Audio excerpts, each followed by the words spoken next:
Hello,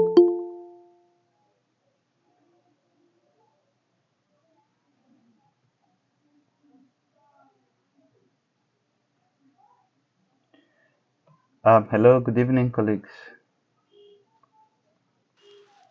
Good evening, sir. Okay, Good evening, sir. yeah, it's how is the timing? It must be terrible, isn't it?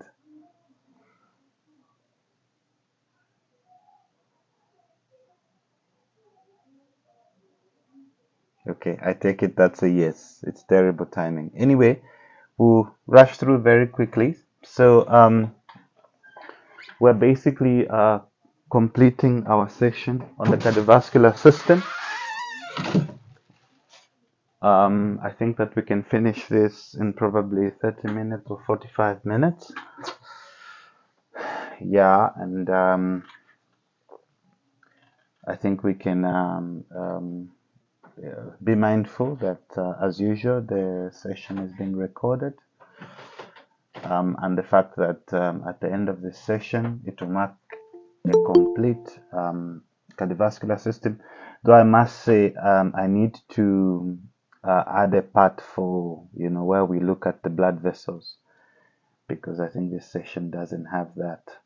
But for now, we'll take it that we've covered the cardiovascular system, and I think over the weekend in the evening, I am going to conduct an assessment based on the material that we've covered. So it's going to be the usual MCQ, it will be 30 MCQs, 4 options that you have to choose from, and you need to answer that within 30 minutes.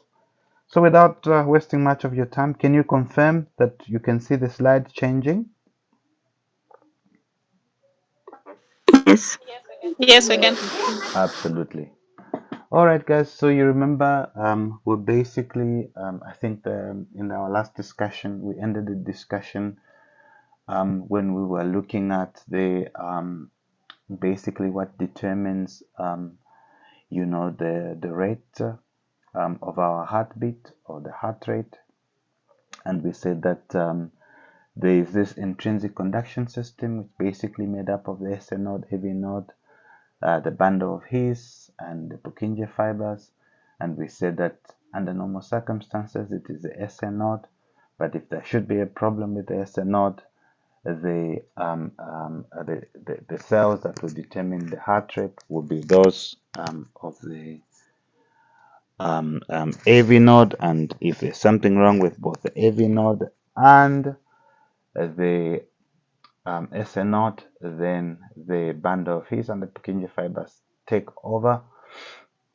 And we said that the rate from the bundle of His and the Purkinje fibers is too slow, and therefore it's incompatible with life. So today I'm going to basically start today's talk by talking about some of the abnormal cardiac rhythms you may encounter in your practice, and the fact that you're practicing already, I'm pretty sure you've come across already. So basically, if you encounter somebody whose heart rate is below 60 beats per minute, this is referred to as bradycardia. If one's heart rate is above 100 beats per minute, this is referred to as tachycardia. And we have what we call arrhythmias, and this is basically when you have the contractions or the rhythm of the atria and that of the ventricle are uncoordinated, and it may result as a result of damage to the SN node. And we did say, basically what will happen if you've got a damaged SN node, or it could be that there's damage along the path of the intrinsic conduction system. It could be in the AV node, and if it happens in the AV node, we basically know which part of the intrinsic conduction system is going to take over, determining the heart, basically the pace of the heart. So an example of these arrhythmias is fibrillation, or before I tell you about fibrillation. So the arrhythmias can be regular and irregular.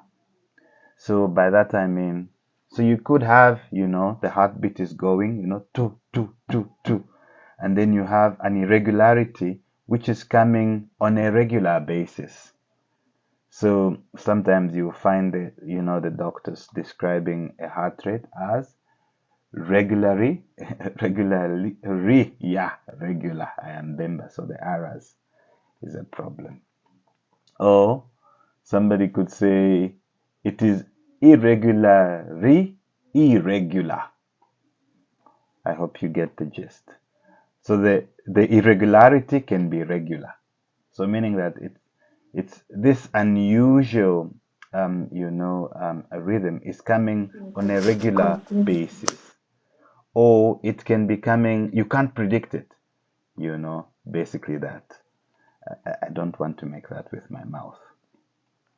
Anyways, so moving on, so an example of these arrhythmias could be fibrillation, the most common being that of atrial fibrillation, and it will basically be, characterized by irregular chaotic twitching of the myocardium. Okay, and you may know that, as we did say, the heart is made up of muscle, which contracts on a regular basis, and the contraction is so that it can squeeze blood in one direction. So the stage of the heart when it is contracting is referred to as systole. I'm sure you're familiar with that. And when the heart is relaxing, it is referred to as systole. During systole, it is obvious this is the time during which the heart will be pumping out blood, and obviously the blood will be ejecting out of the heart chambers. And during diastole, this is the time during which the heart will the ventricles of the heart will be filled with blood. And it is important because as we are going to see that or rather I'm speaking about the diastole. So incomplete filling may lead to a reduced ejection fraction of the heart. And if you've got reduced ejection fraction of the heart, you basically will be supplying inadequate amounts of blood to the body. And if that is so, it could obviously result in disastrous consequences. I'm going to give you details as we go. So when we refer to the events that are happening, during a heartbeat, we don't normally loosely say, okay, we are in systole, we are in diastole. There's actually a number of events, that happen during the heart, and these events are referred to as the cardiac cycle. And when we describe the cardiac cycle, we will normally refer to events that are happening in the atrial muscles. Are they contracted or are they relaxed? We'll also refer to what's happening in the ventricular muscles. Are they contracted or are they relaxed? We're also going to refer to what's happening with the valves, namely the atrioventricular valves and the semilunar valves. So in this case, the AV refers to atrioventricular.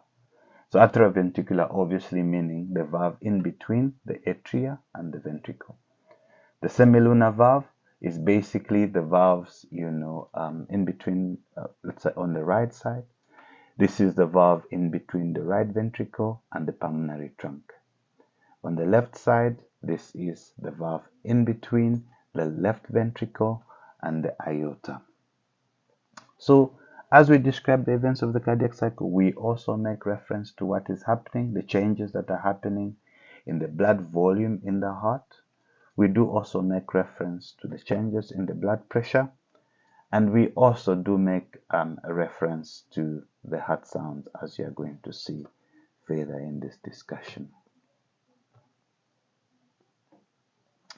So basically, the events of the cardiac cycle can be summarized in 3 stages. There's much more than this, but for the sake of simplicity, we shall summarize the events into 3, namely the mid to late ventricular diastole, the ventricular systole itself, and the early ventricular diastole. So we can start by looking at what sort of events are happening during the mid to late ventricular diastole.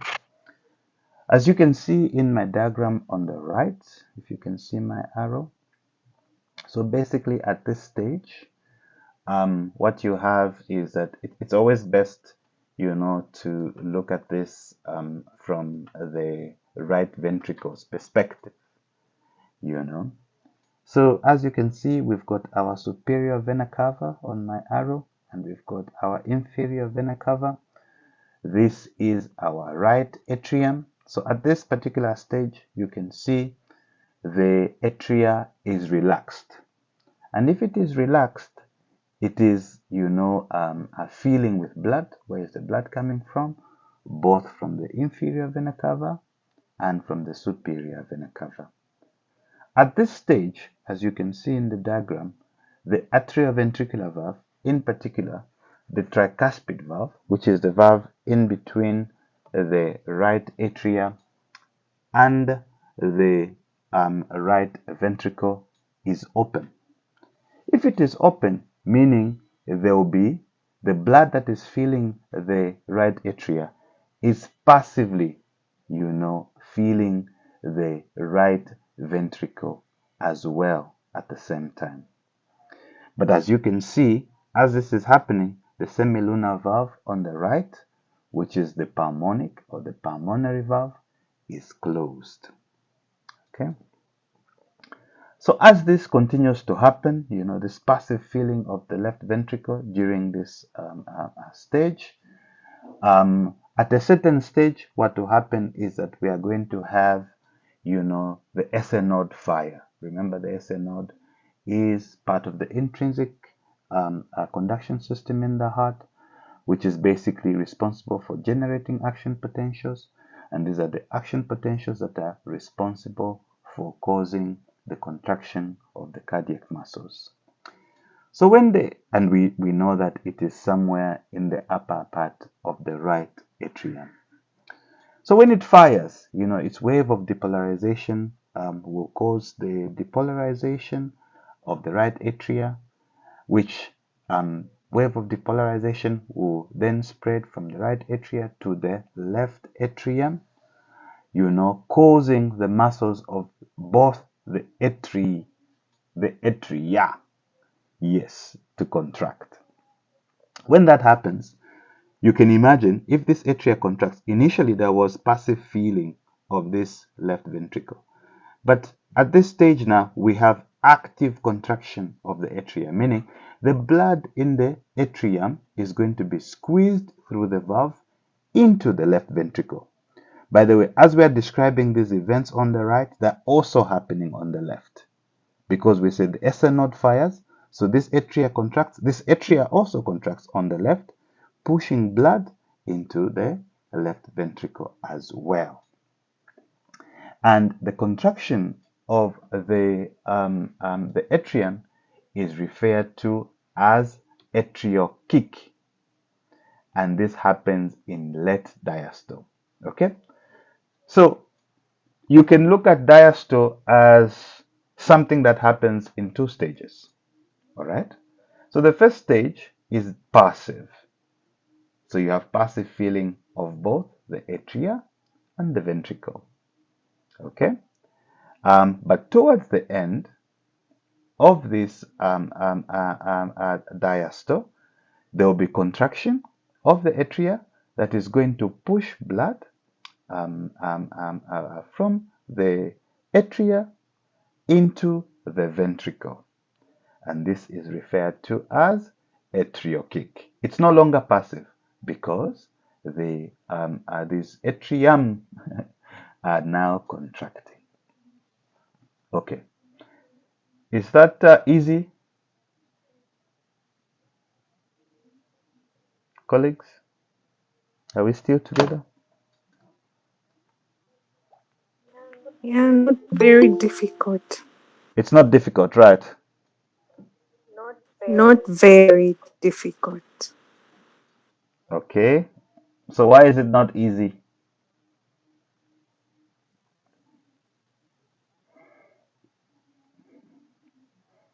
Okay, it is easy. I go again. The ventricular diastole is divided into two. Some people will say passive. Okay, so if there's passive, then they should be active. But in our case, we are saying we've got a mid and let. So, yes, please, is there a question? Is there a question?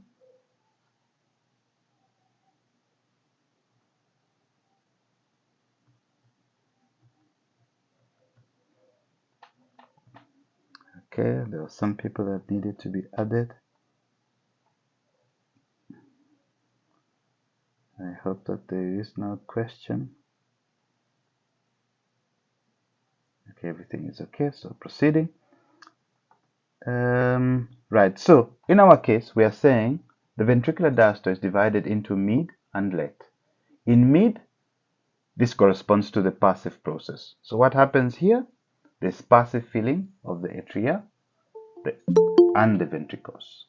All right, but as we near the end of the ventricular diastole, we go into late ventricular diastole. The atria are going to contract. As they contract, they are going to force blood that they have inside them to be pushed to the ventricles. This is called atrial kick. And for the atria to contract, there must be a wave of depolarization. Where is the wave of depolarization going to come from? The firing of the SA node. And we did learn last week, or the time that we met, that the intrinsic conduction system is designed in such a way that you must first finish depolarizing or activating the myocardium in the atria before you start, depolarizing the muscles in the ventricle. Anyway, moving on. So, the moment the blood is pushed into the left ventricle via the atrial kick, what's going to happen is that obviously the pressure now in the ventricle is going to be higher than the pressure in the left, or rather in the right atria in this particular case. And when that happens, our valve, which is the atrioventricular valve, is going to close. Okay? When it closes, basically that will mark the end of our, diastole. And the amount of blood that you are going to have at the end of diastole is referred to, or rather the volume of blood that you are going to have in the ventricles at the end of diastole is normally referred to as the end diastolic volume. And in an up, Doctor, yes, Doc, yes, I can hear you. there are some people who are waiting to be added. They've been waiting. Yes, I've just added them now. Okay. Okay. Mr. Suze Saya, always late.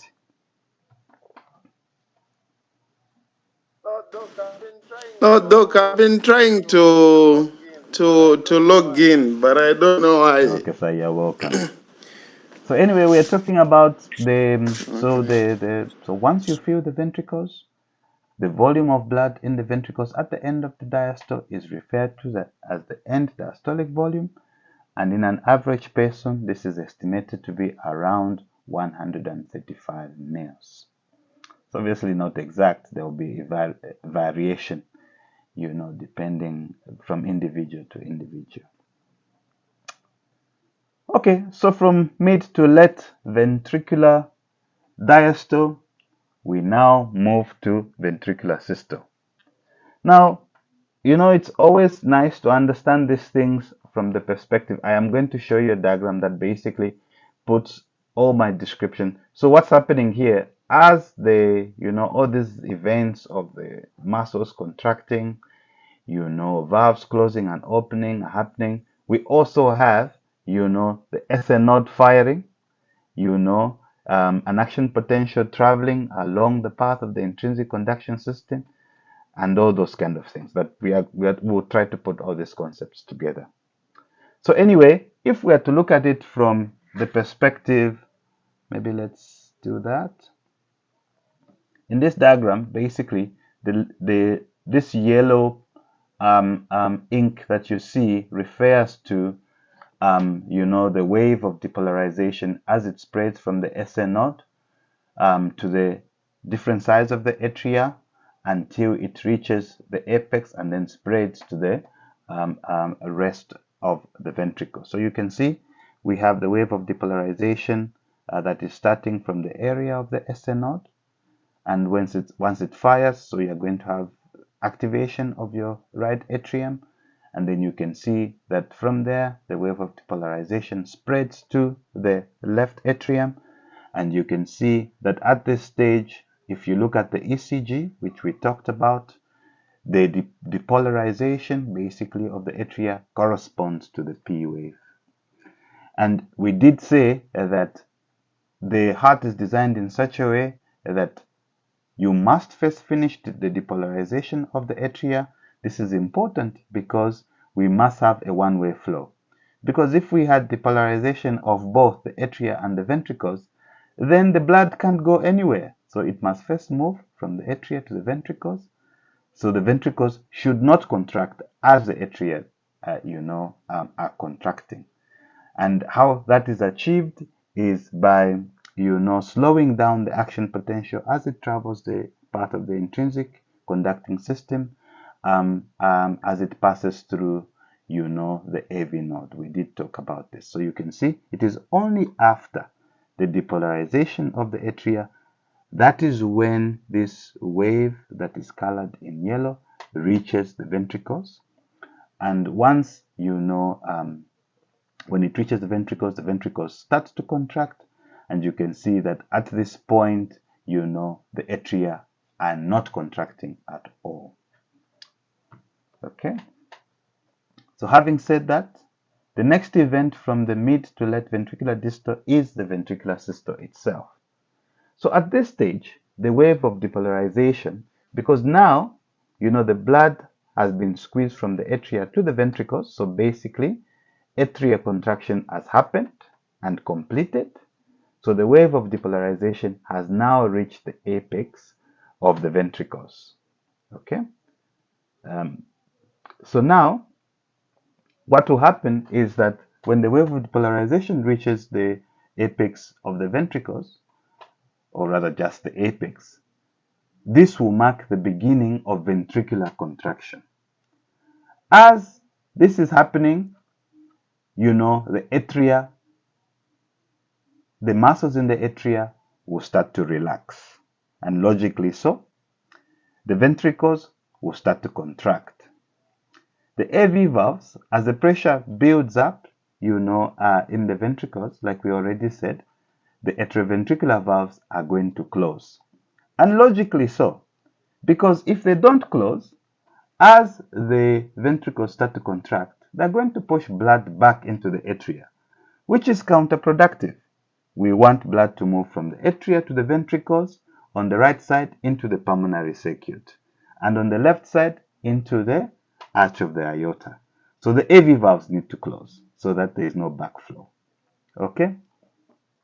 At this stage, both the atrioventricular valve and the semilunar valves will be closed. Okay? Because they are closed, but the muscles in the ventricles continue to contract, continue to squeeze the blood in the ventricles. The pressure is going to build up, but there will be no volume change because blood can't go anywhere because the AV valve is closed and the semilunar valve is closed. So because there's no volume change, this stage in the cardiac cycle, or rather this contraction during this stage in the cardiac cycle is referred to as isovolumetric contraction. The word isovolumetric simply refers to, the word iso means same. So isovolumetric means, same volume contraction.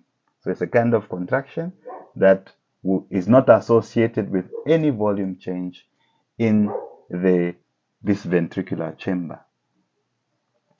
So as the ventricle contracts more and more and pressure builds up even more, eventually the semilunar valves are going to open. So the semilunar valves are basically, as you can see in the diagram, on the right side, it will be your pulmonic valve or the pulmonary valve. And on the left side is going to be your aortic valve. Obviously, on the right side, as this semilunar valve opens, the blood is going to go into the pulmonary trunk, and then it's going to go into the right and left pulmonary artery as it travels to the lungs. On the left side, the blood is going to go through the aortic valve, and it's going to go through the arch of the aorta, and then it will be delivered to all parts of the body. It is important to note that the volume of blood that is going to be ejected from the chambers of the heart at this stage, as the semilunar valve opens, is referred to as stroke volume. And in an average person, stroke volume is estimated to be 70 mils. It's also important to note that after the ejection of this stroke volume of about 70 mils, a bit of blood is going to remain in your chambers of the heart. And this little bit of blood that is going to remain in the chambers of your heart is referred to as end systolic volume. And in an average person, the end systolic volume is estimated to be about 65 mils. Okay, so it is actually possible, just giving a bit more detail on this volumes of the heart. So we know what the end diastolic volume is, and we know what the end systolic volume is, and we know the definition of the stroke volume. It is important to note that if the end diastolic volume is known and the end systolic volume is known, it is possible to calculate, the stroke volume basically by subtracting the end systolic volume from the end diastolic volume. Okay, so moving on. So from ventricular systole, the next stage we have obviously, so at this stage, the blood has been pushed out. So the next logical thing is that your ventricular muscles are now going to start to relax. And this stage is referred to as early ventricular diastole. So during this stage, the muscles of the atria are relaxed. The ventricles are only starting to relax. And as it starts to relax, the pressure is going to drop. And as the pressure drops, your semilunar valves, namely your pulmonic valve and pulmonary valves, are going to close. And as they close, they are going to, oh, by the way, what I didn't tell you, if I may just take you back, what I didn't tell you is that just at the beginning of ventricular systole,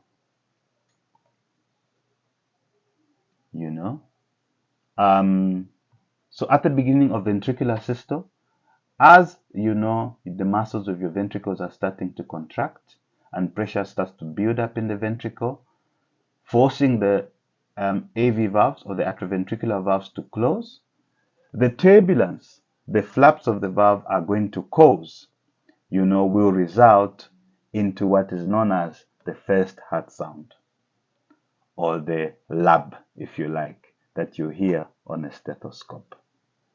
And now, since we are talking about early ventricular diastole, as you know, the blood has been pushed out, on the right side into the pulmonary trunk, on the left side through the arch of the aorta.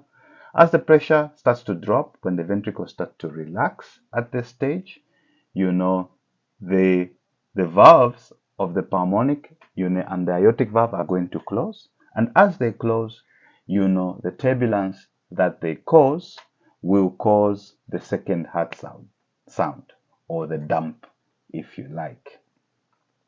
Also, the closing on the right side of the aortic valve, causes what is referred to as the dicrotic notch, which is basically a bump in the pressure. And this is as a result of the closing of the aortic valve. So at this stage, ladies and gentlemen, what is happening is that both the atrioventricular valve and the semilunar valves are closed. Your atria is relaxed, and the muscles now of your ventricles are now relaxing. Because both valves are closed and the muscles are relaxing, the pressure is dropping, but there's no volume change. This is also referred to as isovolumetric relaxation. So previously we talked about isovolumetric contraction, but in this particular case, we are referring to isovolumetric relaxation. As the muscles of the ventricle relax more and more, what's going to happen is that the AV valves are going to open. And when the AV valves open, we now move from the early ventricular diastole. We go back to the mid to late diastole, starting the cycle all over again. Is it clear, ladies and gentlemen?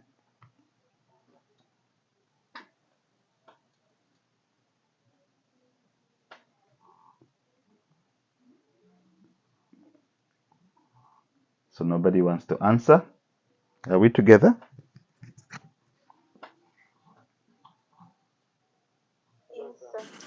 Yes, sir. Okay, so if that was a bit of a problem, this slide, which is slide 10, basically gives us a summary of the events that I was talking about. So you can see here that I've got basically 5 stages. And what's happening? In here, we've got passive feeling during the ventricular and atriodistal. So you understand. So passive feeling of the atria that we spoke about at this stage, your AV valve is open, the semilunar valve is closed, and both the muscles of the atria and that of the ventricles are not contracting. But towards the end of this, diastole, the muscles of the atria are going to contract, forcing blood into the ventricle. At this stage, we know that immediately after completion of atria contraction, the ventricles start to contract. And as the pressure builds up in the ventricle, it causes closing of the AV valves. At this stage, the semilunar valves are also closed. So basically, it kind of gives you a summary. And if you want details, you can refer to, our textbook that we have recommended. Anyways, I did tell you about this, so it's basically trying to tie the what is happening in the intrinsic conduction system, to basically the contraction of the myocardium and what kind of changes we'll be seeing at every particular stage on the ECG, as we discussed last time. This slide basically also talks about a summary of events, in myocardial contraction with reference in the cardiac cycle and the ECG. You can look at it in your own time. This graph is basically a summary of the pressure changes during the cardiac cycle. So as you can see, the kind of pressures that you're going to see, this tells you the site where this pressure was being measured, corresponding, to the events that are happening, on the ECG. which basically tells us at what stage of the cardiac cycle we are. I don't really expect you to know this, but I only put it there for, just to show that, well, we do also make reference to the pressure changes and volume changes that are happening in various parts of the heart, basically during the cardiac cycle. This plot is also similar to the previous slide, so nothing different. In slide 15, ladies and gentlemen, I would like to introduce you to the concept of cardiac output.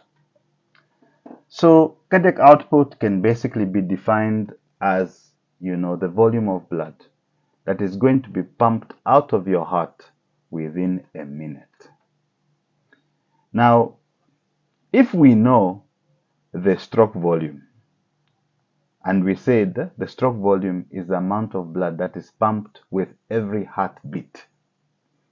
And if we know somebody's heartbeat, so for example, Mr. Sizwe, since he's a very healthy gentleman, let us say that his stroke volume is 70 mils and his heart rate is 70 beats per minute. How much blood is Mr. Sizwe pumping out every minute? Mr. Sizwe, sir, is that easy? Yes, sir. How much blood do you think you're pumping out? If with every heartbeat you are pumping out 70 mils, and we know that your heartbeat is now 70 beats per minute, how much blood is Mr. Sizwe pumping out per minute?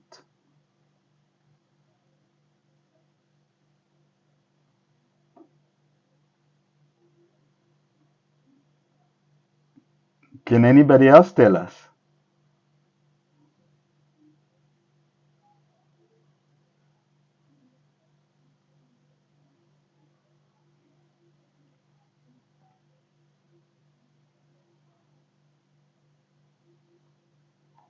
Guys, that one should be easy. Look at this calculation. So we've already said cardiac output is the amount of blood somebody is going to pump out of their heart every minute. All right. But if you know how much blood is coming out per heartbeat, which we said is the stroke volume, and we said it's 70 mils. So if you know my heart rate, so meaning you know how many times my heart is beating within a minute. So if let us say we say that my heart rate is 70. So we are saying that, oh, your heart rate is 70 per minute. So in 1 minute, your heart beats 70 times. But with every beat, you are pushing out 70 mils. So how much blood are you putting out in a minute? You just multiply the two. So you can see the formula for calculating cardiac output is simply the stroke volume, which is the blood that is pumped out per heartbeat, times the heart rate, which is the number of times your heart is going to beat within a minute. So in this particular case, if stroke volume is 70 and if the heart rate is 70, 70 by 70 is 4,900 mils per minute. So that is what will make the cardiac output. Is that an easy concept or difficult?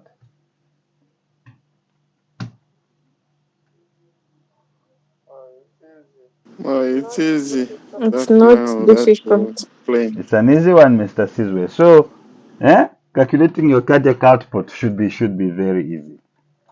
So anyway, guys, cardiac output, like we've already said, is the amount your heart is going to pump, out of your heart per minute.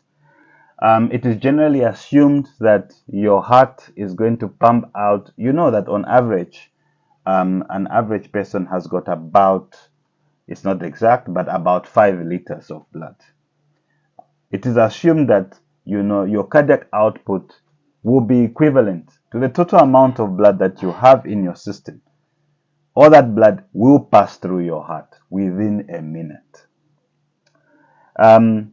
It is an important thing to note that this cardiac output varies, and as you can see, if let us say you are exercising, when you exercise, your cardiac output increases from 5 liters per minute.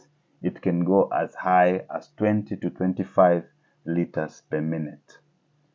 Now, the fact that your heart is able to increase cardiac output during an exercise, to cater for the increased demand, because as you exercise, your skeletal muscles are going to demand more oxygen and are going to generate more waste products. So you need to increase your supply of oxygen and glucose and quickly get rid of the metabolic waste products that are being generated. So your blood flow needs to increase for you to remain alive. So the fact that the heart is able to do this when somebody is exercising, this is referred to as cardiac reserve.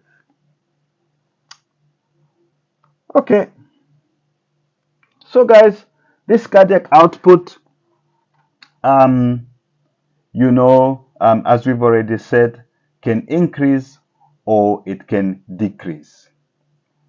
And the factors that would determine whether it increases or decreases are basically factors that are going to, control your heart rate and your stroke volume.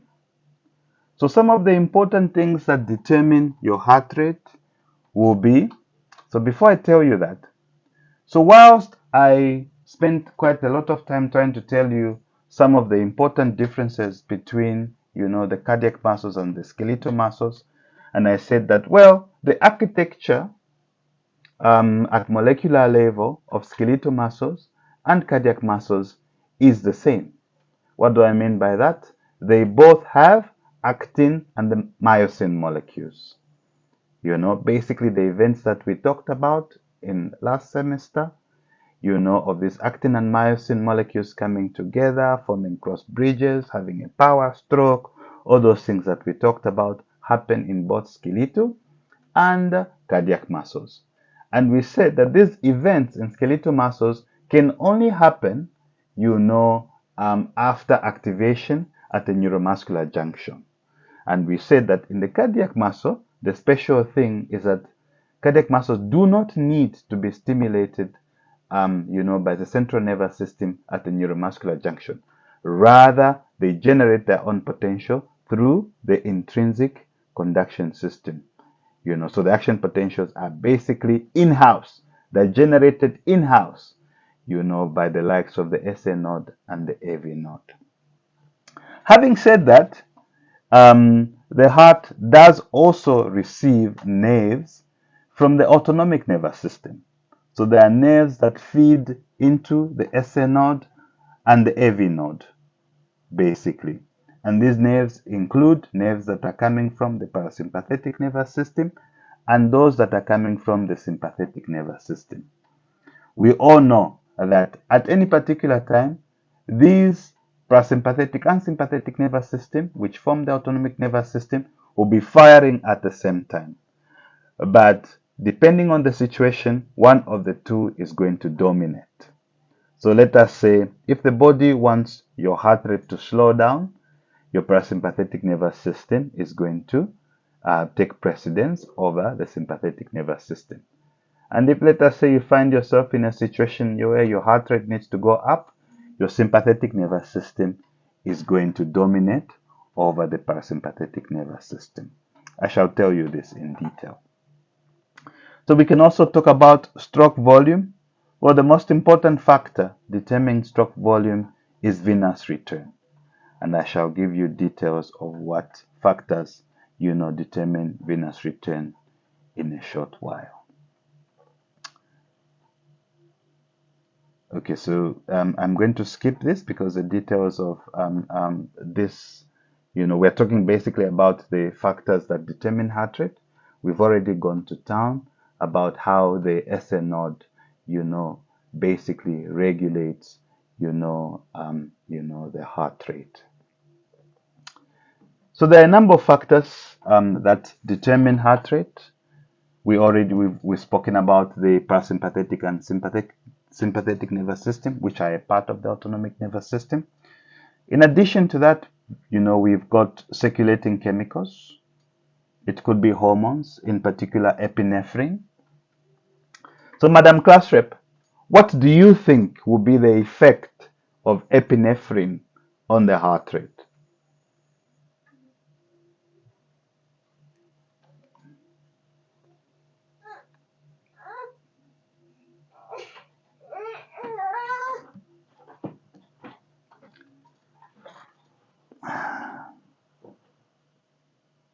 Okay. Okay. So it looks like, Mr. Sizwe, it's your question. What do you think epinephrine is going to do on somebody's heart rate? Since Madam Christine doesn't want to take this question.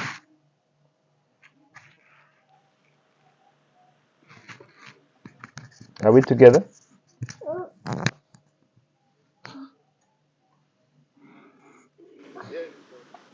Yes, Doc. What do you think? Okay, colleagues, excuse me. I have to deal with the baby. I'm coming. Okay, Daddy, let's go. Let's go.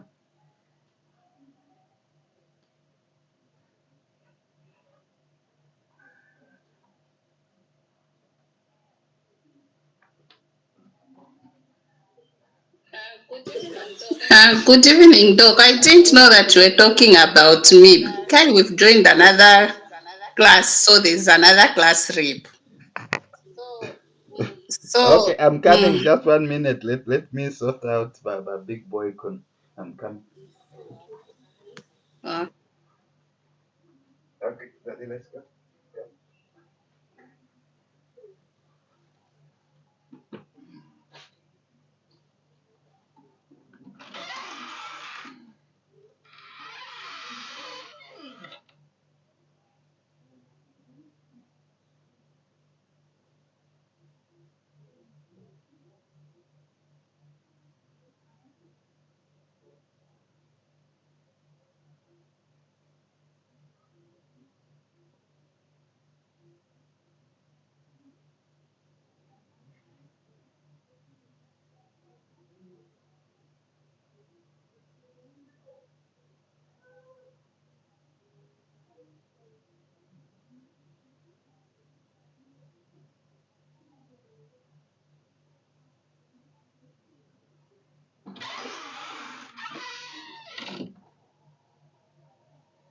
Yes, Madam Christine, can you hear me? Are we together?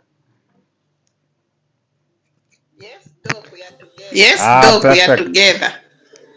So, what do you think is going to what do you think?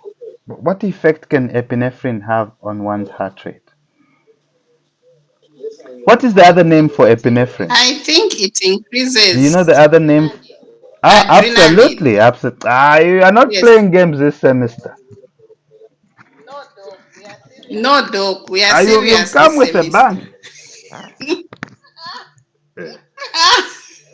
So I have noted. Uh, No, I am very happy. Yes, it's going to increase one's heart rate. While you're at it, you know what is known as thyroxine, yes? What yes, is Doc. thyroxine? Thyroxine is a hormone that is produced by the thyroid Absolutely, gland. you are very correct. That's why I'm saying that this semester we are seeing an A plus. So, what do you think thyroxine will have? What effect do you think is going to have on the heart rate?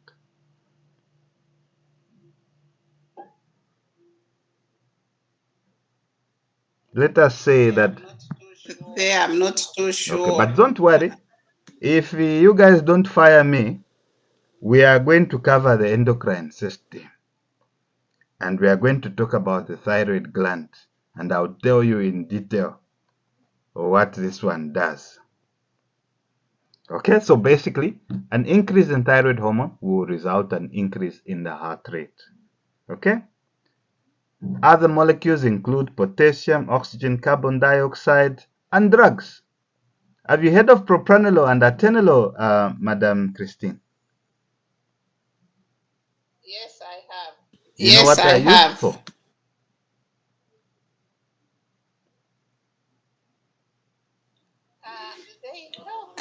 They help in the reduction of the Absolutely. heartbeat. So these drugs can also be used. So you may find somebody who has an unusually, heart rate. So if there's no contraindication, beta blockers can be administered. And examples of beta blockers include propranolol and atenolol. A person's position can also, alter one's heartbeat. So it's generally assumed that the heart beats faster in standing position than in lying down position. We've obviously already talked about the effects of exercise, so we shall not waste time talking about it again. We all know that emotional excitement, can alter, or rather, emotional states may alter one's heart rate. In particular, fear, sexual arousal, anxiety may result in an increase in one's heart rate, and this is basically happens via the actions of the sympathetic nervous system.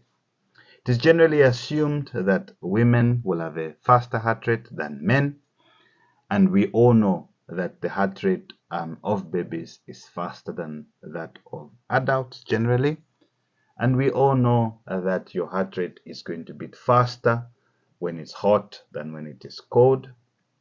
And we also know that, or rather, we don't know this one, or maybe some of us do, that in our blood vessels, in particular in the arch of the aorta and at the bifurcation of the carotids, where they become external and internal carotids, there are spatial sensors that basically detect or monitor, the changes in blood pressure. So what happens here is that if your blood pressure increases, what's going to happen is that these spatial sensors, they are connected to a certain part of the brain, which is called the vasomotor center. And so if your blood pressure increases, what's going to happen is that the discharge from these pressure sensors, will register in the vasomotor center. The vasomotor center will in turn cause the reduction of your heartbeat. And we are going to see later in the talk how reducing one's heartbeat will eventually reduce one's blood pressure. So this is some control. This is one of the ways the body will control blood pressure. In detail, so we can talk about the effects of the autonomic nervous system on the heart rate. So generally, we've already said that the parasympathetic nervous system is going to cause a decrease in your heart rate, and this happens through acetylcholine. So release of acetylcholine is basically going to cause the opening of potassium channels. And if you remember what we learned last semester is that there is more potassium inside your cell, intracellularly, or rather just inside the cell than outside the cell. So if you open the potassium channels, what's going to happen is that potassium is going to leave your cell to the outside. Now, potassium is positively charged. So if a positive charge is leaving your cell, meaning that your cell is more and more negative. If your cell is more and more negative, that cell is going to be difficult to, reach the threshold, at which an action potential is generated. So that cell is going to have a hard time to generate an action potential, basically. Also, there's going to be a decrease in the sodium and calcium entry into your cell. Now remember, to form an action potential, you depend on the entry of the sodium, which is more outside than the inside. So when a sodium channel or a calcium channel opens, the sodium and the calcium that is outside is going to rush inside the cell, making your cell more positive. And the more positive it is, the more easy it is for it to reach the threshold. So in this case, we are saying there's decrease in entry. So your cell is going to be less positive, and thus less easy to form an action potential if it is under the influence of the parasympathetic nervous system. Okay? So obviously, with that understanding, to put everything together, parasympathetic nervous system is going to cause reduced firing of your SA node, reduced excitability of your AV node. Okay? And if you reduce the excitability of the AV node, meaning that you even increase the AV nodal delay that we spoke about. And in turn, you're going to have shorter plateau phase of your atria, and it's going to lead to weaker atria contraction. Not only are you going to reduce the rate, but even, the strength of the contraction of your ventricles is going to be weaker under the influence of the parasympathetic nervous system. The effect of the sympathetic nervous system in detail is basically the opposite of what we have described. So what is going to happen?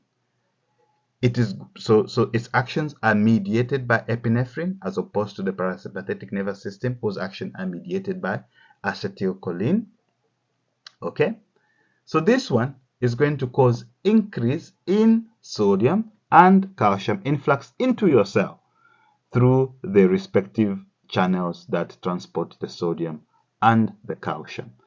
So if more positive charge is going to enter your cell is going to be more positive. And if it is more positive, it is easier to reach the threshold. Okay? And therefore, it can fire more. Okay? So your SA node and the AV node fires more often under the sympathetic nervous system than it does on your parasympathetic nervous system. Okay? And it is common sense from what we have said that there will now be a reduction in your AV nodal delay. And the contraction of your atria is not only going to be faster, but even the strength of contraction is going to be more under the sympathetic nervous system. Ladies and gentlemen, I would like to draw your attention to this plot. So what you're looking at in red is basically, or rather, before I tell you what's happening in red, so this dotted line is a plot of the action potential of your SA node, a normal action potential of the SA node. You can see that in this time that we are plotting, the normal one has given us 2 action potentials. Okay? But when we introduce parasympathetic nervous system, the plot is now in red. You can see that we previously had 2 action potentials, which determine the heart rate. All right? But when we introduce the parasympathetic nervous system, instead of 2, we now have 1. So meaning that if your heart was going at, let's say, 90 beats per minute, and you introduce the parasympathetic nervous system, and now you may end up with a reduction, though in real life it doesn't reduce that much. But in this particular case, we can move from 90 beats per minute to 45 because we're coming from 2 to 1. All right. And you can see that at the bottom here, so we've got the dotted one, which is the normal. It's giving us 2 action potential corresponding to 2 heartbeats. But during this same time period, if we introduce the sympathetic, nervous system or activation or activity, we end up, this plot in blue, with 3 action potentials within the same time period. So meaning that, if your heart was beating, let's say, at 70 beats per minute, you could potentially increase it by 3 times, so going as far as 200 beats per minute. It's just, an example. It may not really happen in real life. Okay, in slide 22, basically, I'm just summarizing the effects, of the parasympathetic nervous system and the sympathetic nervous system on the heart rate. In slide 24, I am basically talking about the a summary of effects of the autonomic nervous system on your heart activity. So be it on the SA node, on the AV node, on ventricular conduction pathway, on atrial muscle, ventricular muscle, adrenal, medulla. Now we're even talking about the endocrine system, basically. So, and I'm just writing it now. This is a potential short notes question. So please, we should take note. Okay, moving on. So please do not lose a focus of what we are talking about. We are talking about cardiac output, which we said cardiac output is a product of the stroke volume and the heart rate. And we were basically talking about factors that can influence this cardiac output. And we said that the same factors that influence the heart rate and influence the stroke volume, they will eventually influence the cardiac output. And that is why we started by looking at factors that are basically influencing our heart rate. So we are now going to talk about factors that influence the stroke volume. And one of the big factors that influence the stroke volume is venous return. Venous return is basically referring to the blood that is returning, from to the heart, via the superior and the inferior vena cava. Okay? Now, there is actually a relationship between the end diastolic volume and one stroke volume. Okay? What do I mean by that? I am saying the more you fill a ventricle, the higher your stroke volume is going to be. How does that happen? Excuse me, guys. Ish, we've already done 1 hour and we've got 10 slides. Do you want us to stop?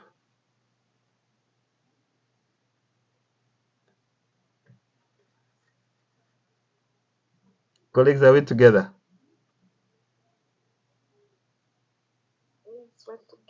Yes, we're It together, is sir. getting late. Do you think we can finish tomorrow, the 10 slides? Yes, we can finish tomorrow. Okay. Or I can. If it won't be tomorrow, like for So what do you Jesus. think? Shall I quickly go through? I don't know with the others. Me, I think we can finish. Okay, I'll try to minimize the explanations. I can finish in 5 minutes. So anyway, guys, so the relationship between how much you feel the ventricle, and so the fact that the more you feel a ventricle, so as more blood is filling the ventricle, the more stroke volume you're going to have. Has to do, so when you feel the ventricle, you're stretching the muscles of the ventricle. And as you stretch, you are getting the optimal relationship between actin and the myosin that we talked about. And when the relationship between the actin and the myosin is optimal, you are going to form more cross bridges and you're going to generate more force as your heart muscles are contracting. This relationship is basically referred to as the Frank-Starling law of the heart. All right? And it states that your stroke volume of your left ventricle will increase as the left ventricular volume increases. This is due to the myocyte stretch, causing a more forceful systolic contraction. So we shall not waste time. What you're looking at in this slide is a plot of this Frank-Starling curve. So you can see on the x-axis, we've got the end diastolic volume, and you can see that it is increasing from 0 to 100, 300, 400. You can see on the y-axis, we've got the stroke volume. It is increasing from 0, 100, 200. You can see this plot. You can see that, well, at volume A, we got stroke volume A1. At end diastolic volume B, we got stroke volume B1. And you can see that stroke volume B1 is more because end diastolic volume B is bigger compared to end diastolic volume A, which gives a smaller stroke volume A1. Not to waste your time. So, this venous return, basically the blood that's returning to the heart, can be influenced by a number of factors. There are three main ones, and this is namely the position of your body, the muscular contractions, and the respiratory, what I refer to as a respiratory pump. So the position of your body, I mean, you don't have to be a rocket scientist to figure it out. So basically, more blood is going to return to your heart when you're in a lying down position than when you're in a standing position. Because now your blood doesn't have to work against gravity. I mean, that one is not difficult. Muscular contraction. We all know that in the venous system, the pressure in the venous system is low. And you know, the pressure that is generated in the heart does not reach the venous system. So blood in the venous system moves with the assistance of surrounding muscles, as you can see in my drawing. So what you're seeing in blue is basically blood in a vein, and the reddish thing is surrounding muscles. So as you are moving about, going about your daily activities, the surrounding muscles are squeezing your blood and forcing, you know, your blood to basically, you know, be squeezed in your vein and move towards the heart. So the more muscular activity, the more venous return one has, as you can see. Of course, this is assisted by the fact that the veins have valves. So let us say if blood is squeezed at this point, it goes up, it doesn't come back, as you already know. So this kind of arrangement is basically referred to as a skeletal muscle pump. It's not actually a pump, it's just, you know, the relationship between the valves, or rather the veins, and that of the surrounding muscles. There's also what I refer to as the respiratory pump. It's not me, it's actually, you will find it in your textbook. So as you breathe in and out, ladies and gentlemen, as you breathe in, there's negative pressure in your chest. All right. So that negative pressure will sort of suck, you know, it's going to encourage, you know, the flow of blood from the abdomen, you know, into your chest area. So that also does help in, you know, influencing how much blood is returning to your heart. And of course, it is referred to as a respiratory pump. It is not actually a pump, but it's just, you know, a phenomena, if you like. So apart from just influencing heart rate, the sympathetics, you know, do not only cause an increase in heart rate, but it also affects, you know, we did say, the intensity of contraction over our cardiac muscles. And if, you know, our cardiac muscle contracts more with more intensity, it means that then more blood is going to be pushed out. It means that then the stroke volume is going to be higher. Okay, so I'm going to skip this. It's just a summary of what I've been talking about. This also just a summary of what I've been talking about. So basically what's happening here is that you have changes in end diastolic volume. So here the end diastolic volume, initially it was 70, or rather end diastolic volume, what am I trying to say? So here the end diastolic volume is 135 in both cases, but in this particular case, this particular individual, the heart is under the influence of sympathetic stimulation.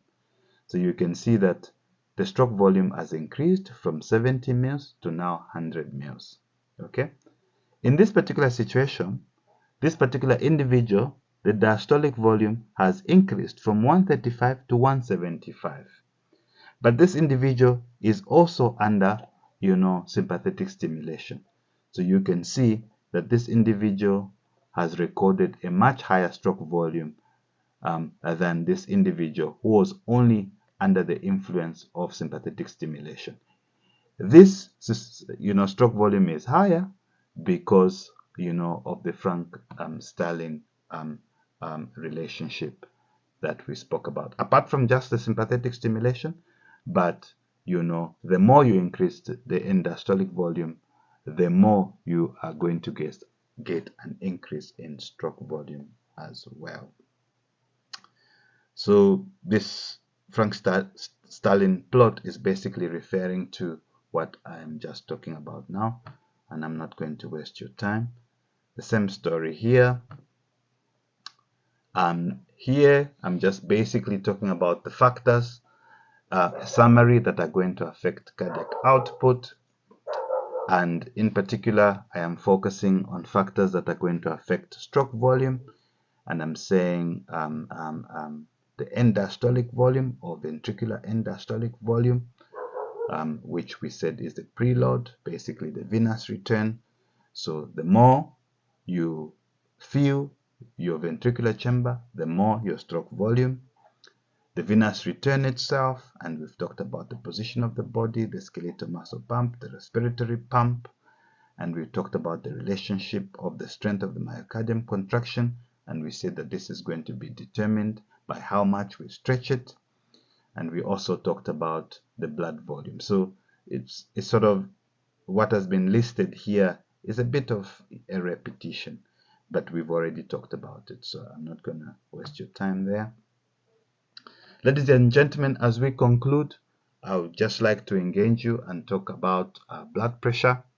So blood pressure, ladies and gentlemen, is the force of pressure that the blood will exert on the walls of your blood vessels. Okay? And the pressure will vary in systolic and diastolic phase. So in systolic phase, your heart is contracting, and as it is contracting, the pressure it is generating, some of it is going, it will be perceived on the walls of the blood vessels. And in a normal person, it is roughly estimated to be about 120 millimeters of mercury or 16 kilopascals. During diastole, you might say during diastole there shouldn't be pressure, but you see, the blood vessels are designed to be elastic. So during systole, it's like a balloon, basically. So as you push through it, it becomes bigger. But when you stop pushing, it sort of collapses on itself, maintaining the pressure. So that's how you do have some pressure during diastole, during the time that the heart is not contracting, because the blood vessels will fold on themselves. So they will still maintain some kind of pressure. So that's how come there's still some pressure. And the difference between, your systolic and your diastolic pressure is called pulse pressure. This is important in some diseases, but that are beyond the scope of this course, so we shall not talk about them. But just to know that of the concept of pulse pressure, which is just basically the difference between systolic pressure and diastolic pressure. Interestingly, you can, as a matter of fact, calculate blood pressure if you know the cardiac output and you know the peripheral resistance. What is peripheral resistance? Peripheral resistance is basically the resistance to flow of blood that your blood vessels are going to cause. The impediment, if you guys are familiar with the concept of electricity and all those things, maybe that's not a very nice example. We can just look at the example of a hose pipe. If you connect a small hose pipe, there's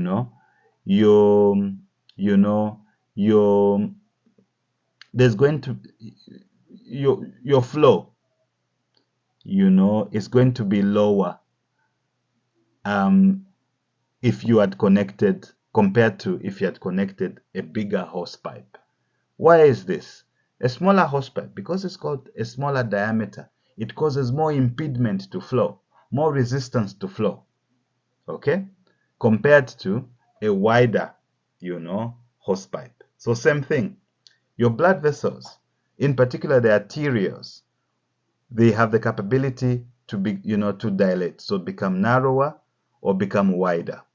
So as a way of maintaining blood pressure, these blood vessels, when they become narrow, the peripheral resistance increases.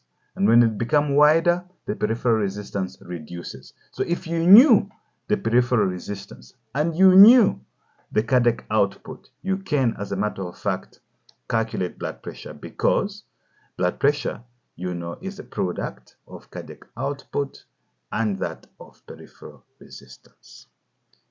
With that, ladies and gentlemen, I conclude the talk for today. So this is just a little cartoon I put, just to sort of lighten your mood after a very boring talk. And so this SNL that you see is not what you think. It simply refers to Saturday Night Live. Absolutely. I can take questions if you have any.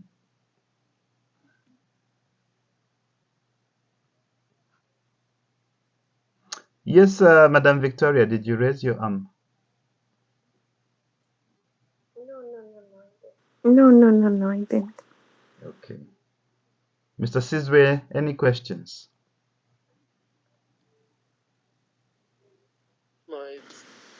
No, it's You're clear, almost Doc. sleeping. We're eating into your sleeping I time. understood. My apologies. Yes, sir. Okay, so the No, it's session is fine. recorded. I will send the recording to the class rep tomorrow. So this concludes our talk on cardiovascular system. I am going to find something that is going to talk about the blood vessels, because I don't have it at the moment. But for now, I'm going to move to a different topic. I will find time during the semester, and I will have an assessment like I informed you, so we can decide whether we are going to do it. I think it's better we do it. Anyway, we can do it either on Saturday or Sunday evening, or whatever time you want, the same way that we've been doing it, and it's going to count to the CA. All right. Okay. Absolutely. Thank you very much.